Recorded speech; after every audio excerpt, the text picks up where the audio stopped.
Salut les amis, voilà la petite vidéo aujourd'hui, comme prévu sur les kettlebells. Je voudrais partager avec vous mon expérience et mon point de vue sur l'utilisation des kettlebells. Pourquoi je trouve pertinent de l'intégrer dans une programmation sportive. Donc notamment moi pour ma part en complément des burpees et de la calisthénie. Donc voilà, pour commencer je vais juste dresser un petit tableau de l'outil, ce que j'ai appelé moi l'outil tout en un. Donc voilà, c'est quelque chose qui permet vraiment enfin qui donne en tout cas beaucoup de bénéfices et pour plusieurs raisons. Donc déjà, c'est un outil que vous achetez une fois et qui normalement, si tout se passe bien, vous allez garder toute votre vie. Donc c'est un investissement qui peut représenter une somme au départ, mais qui est très très vite rentabilisé. Donc déjà, c'est quand même un point, c'est un point important. Ensuite, c'est un outil que vous pouvez emmener partout. Quand vous partez en vacances, par exemple, ou en déplacement professionnel, c'est un outil qui prend très peu de place, que vous pouvez transporter et qui vous permet de l'utiliser quand bon vous semble. Vous pouvez l'utiliser partout. Vous n'avez pas besoin d'avoir un gymnase ou une grande pièce pour l'utiliser. Un espace assez réduit peut suffire. Donc c'est encore vraiment un point intéressant. Un point encore important selon moi. Donc un petit peu comme les burpees, hein, ça veut dire que ça va vous permettre de travailler sur des mouvements qui vont travailler votre corps dans sa globalité. Voilà, simultanément. Encore une fois, il y a une notion de mouvement qui induit un travail de plusieurs muscles en synergie. En tout cas, de plusieurs chaînes musculaires en synergie. Et ça, pour moi, c'est un des points les plus importants. Voilà. Et puis, bon, donc ça induit forcément que ça apporte une amélioration de beaucoup de qualités physiques. Donc des qualités telles que l'endurance de force, qui est pour moi une qualité fondamentale, des capacités cardiovasculaires qui vont grandement s'améliorer. On va travailler aussi, grâce au kettlebell, la stabilité du corps, encore une fois dans sa globalité. On va travailler le gainage, on va travailler la puissance, l'explosivité. Voilà, tout ça, c'est quand même on va dire des notions qui sont normalement appréhendées les unes après les autres avec des pratiques sportives différentes. Là, un seul outil permet de développer toutes ces qualités simultanément. Et franchement, c'est quelque chose qui est très très rentable. Voilà, en plus de ça, donc c'est quand même un outil donc bon, ça demande quand même un certain apprentissage, mais j'y reviendrai plus tard. Mais une fois qu'on va dire qu'on admet que la technique est assimilée, vu le poids modéré de l'outil, en général, hein, on va pas soulever des kettlebells de 120 kilos, ça permet quand même une pratique sécure pour tout le monde. C'est-à-dire que les blessures sont normalement inexistantes. Si le travail est bien effectué, si on a été bien conseillé au départ, on peut en retirer que des avantages. Il n'est pas question normalement de se blesser avec un kettlebell, à moins de faire n'importe quoi et de vouloir aller trop vite. Voilà, et donc un dernier point pour finir un petit peu la présentation de l'outil, c'est vraiment un objet qui permet encore une fois, de transposer tous les résultats dans la vie quotidienne de tous les jours. Hein, comme vous le savez très bien que dans la vie, on passe toute notre vie, notre existence à porter des objets de poids moyen, soit les transporter, soit les déplacer. Hein, quand on rentre de course, on a bien souvent deux sacs au bout des mains. Après, on doit vider nos sacs de course, on doit porter les objets en hauteur. Voilà, c'est des exemples de vie quotidienne, mais qui sont facilement. On peut très vite comprendre que le kettlebell, ça reproduit exactement ce type de mouvement et que ça prépare donc le corps à effectuer ses tâches du quotidien. Voilà, donc ça c'était pour le petit tableau, dresser un petit peu voilà, montrer un petit peu l'outil. Maintenant, on va rentrer un petit peu plus en détail sur les bienfaits que cela peut vous apporter. Déjà en termes de santé. Donc c'est-à-dire que aujourd'hui, hein, la vie, on est de plus en plus sédentaire, tout le monde, hein, on a des métiers de moins en moins éprouvants. On passe beaucoup de notre temps assis, hein, comme voilà, avachis sur des fauteuils. Ce qui fait que malheureusement, on a des parties de notre corps qui ne travaillent plus ou qui travaillent beaucoup moins qu'avant, et notamment tout ce qui est la chaîne postérieure du corps. Voilà, tous les muscles, on va dire, de derrière, hein, pour parler normal, quoi. Voilà, tous les muscles qu'on a derrière le corps, hein, tout ce qui est du talon en haut du trapèze, hein. Donc ça comprend quand même énormément de muscles stabilisateurs, de muscles érecteurs du rachis, de muscles de maintien. Ça induit aussi au niveau du centre de gravité, le noyau du corps, hein, donc la stabilité du bas de la colonne vertébrale, toute la région lombaire. Voilà, c'est des parties qu'on travaille de moins en moins et donc qui s'affaiblissent et qui provoquent la plupart du temps, pas tout le temps, mais la plupart du temps, ça provoque des pathologies. Voilà, donc c'est un petit peu la maladie du siècle, hein. Combien de personnes dans le monde ont mal au dos de manière récurrente? C'est assez fou de constater que les gens, ils font rien pour, hormis prendre des cachets puis faire des opérations, et ils essayent pas de guérir plutôt la cause, ils préfèrent guérir les symptômes. Donc voilà, donc le travail de kettlebell permet essentiellement de renforcer toute cette chaîne postérieure qui est très très très importante et voilà, c'est vraiment, et encore une fois, on peut renforcer cette chaîne postérieure de manière tout à fait sécuritaire. C'est-à-dire qu'il n'y a pas de mise en danger. À contrario, faire du squat très lourd ou du soulevé de terre très lourd induit à long terme des pathologies. Parce que, comme bon, j'en ai pas encore parlé, mais porter des charges très lourdes très souvent, bon, il y en a qui y arrivent, il y en a qui vivent très bien avec ça, mais pour le commun des mortels, la majorité vont finir par se blesser. Ou en tout cas, si c'est pas sur le moment, ce sera plus tard. Voilà, ils payeront l'addition un petit peu plus tard, ils auront mal au dos. C'est pour moi une évidence. Donc voilà pourquoi le kettlebell, c'est déjà au niveau santé, c'est super bénéfique pour tous ceux qui ont des problèmes de dos, également pour ceux qui ont des problèmes d'épaule. Par exemple, un manque de mobilité au niveau de l'épaule ou une épaule instable. Le travail au kettlebell permet de renforcer justement tous les muscles stabilisateurs de l'épaule, renforcer la coiffe des rotateurs, la mobilité de l'épaule avec les ouvertures de bras quand on va par exemple chercher un snatch ou un push press ou un jerk, tout ce qu'on veut.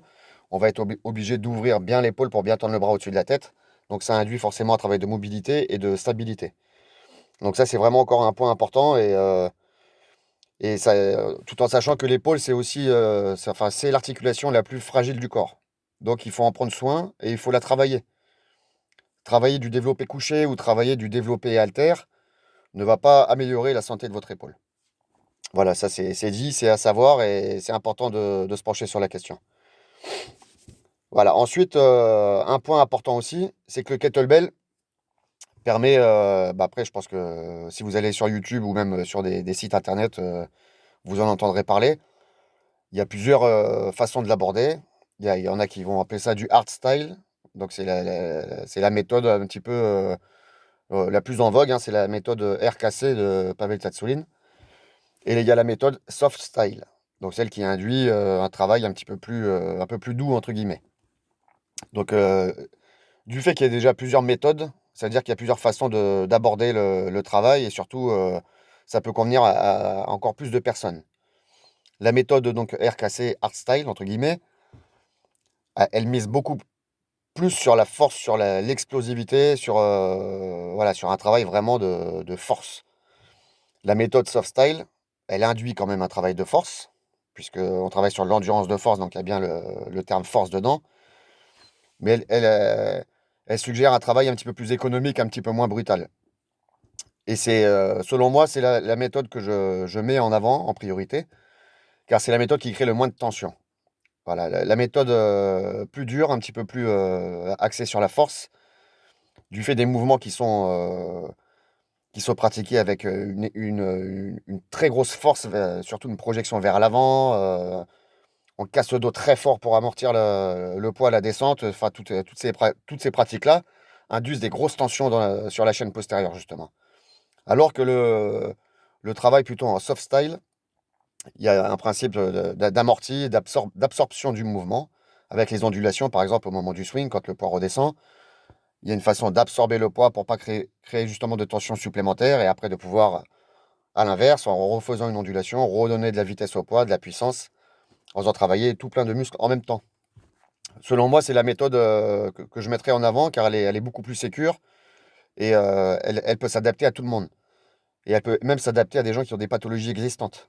des gens qui ont déjà des problèmes de dos, qui ont des morphologies. Moi, par exemple, j'ai une jambe qui est plus courte que l'autre. Voilà, donc le fait de travailler avec un kettlebell et d'avoir voilà, une approche assez douce du mouvement, ça me permet de travailler sans créer de déséquilibre et sans me faire mal. Voilà, par exemple, c'est un exemple. Et après, voilà, il y a des grands, des petits, des plus gros, des moins gros, mais tout le monde doit pouvoir trouver un mouvement qui lui correspond en travaillant avec les ondulations, avec une recherche du mouvement souple et sans tension excessive. Donc voilà, ça c'était pour les différentes approches du travail au kettlebell. Les deux sont bonnes. Par contre, je ne conseillerais pas les deux à tout le monde. La version force-puissance, je la conseillerais pas à quelqu'un, bien entendu, qui a des problèmes de dos ou alors qui commence le travail au kettlebell. Je préfère largement commencer par un travail plus en douceur et qui peut donner de très très bons résultats aussi en termes de puissance et de force, mais peut-être sur une durée un petit peu plus longue. Voilà, donc après, qu'est-ce que je peux dire de plus qui est important? Comment commencer? Voilà, on m'a demandé aussi comment commencer, quel poids. Alors, il y a quand même des points importants à souligner pour commencer la pratique des kettlebells.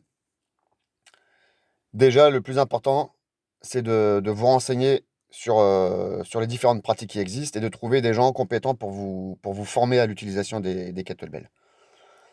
Donc, comme je l'ai dit, c'est des mouvements qui peuvent être très doux pour le corps et super bénéfiques pour la santé, à condition que la technique soit travaillée, soit assimilée et soit adaptée à chacun. Et ça ne peut passer que par un encadrement au départ. Donc vraiment donner des lignes directrices à la pratique du kettlebell. Et après, c'est vraiment l'expérience. C'est au fur et à mesure de la pratique, de l'évolution, vous allez vous adapter, vous allez assimiler un mouvement qui vous correspond en respectant les règles de départ. Et l'avantage avec les kettlebells, c'est que là, vous avez une liberté infinie de mouvement. C'est-à-dire que vous n'êtes pas obligé de rester dans un modèle précis de mouvement. Il n'y a pas de technique parfaite pour les kettlebells. Chacun a sa technique et chacun doit s'approprier une technique pour travailler efficacement.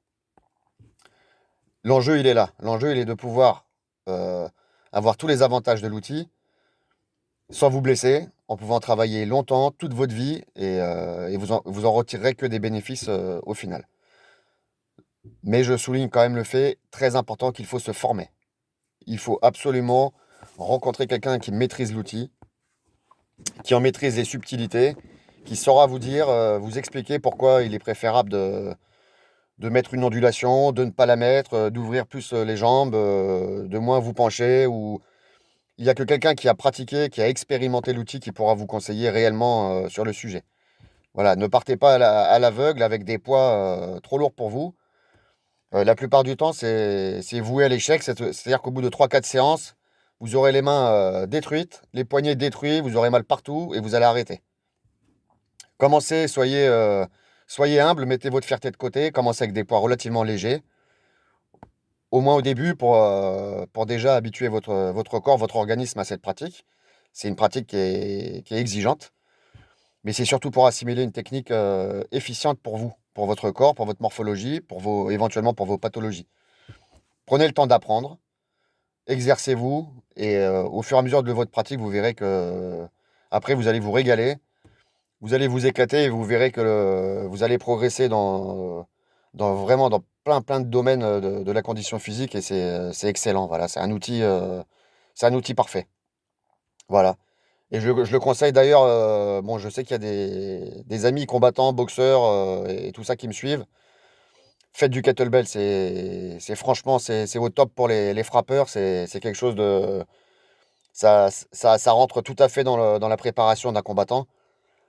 Parce que bon, tous les combattants savent que la puissance des coups que vous envoyez, ça part du sol, ça part du bas. C'est un transfert de force qui part du pied jusqu'au point quand c'est les poings ou autre chose. Hein. C'est vraiment un transfert de force qui est effectué du bas vers le haut. Et les kettlebells, c'est exactement ça. Voilà, c'est toujours irrémédiablement un transfert de force du bas vers le haut.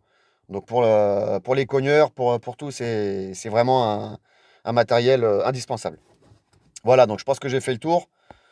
Après, bon, c'est une petite vidéo comme ça faite à l'arrache, hein, j'ai pas trop préparé. Bon, j'ai mis deux, trois petites trucs sur un feuille, enfin sur une feuille, pardon. Mais bon, c'est pas super bien préparé. Si vous avez des questions ou si vous voulez en savoir plus, bah écoutez, mettez-les dans les commentaires. Vous me dites ce que vous en pensez.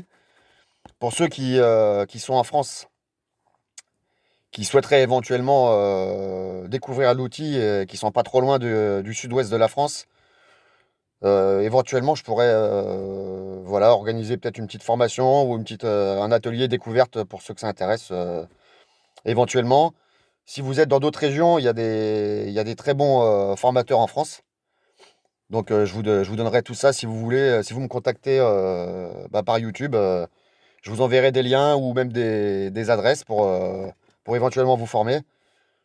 Pour ceux qui m'écoutent d'outre-Manche ou d'ailleurs, bon, je pense ils ont tout ce qu'il faut chez eux. Donc, voilà, à chacun de faire le job.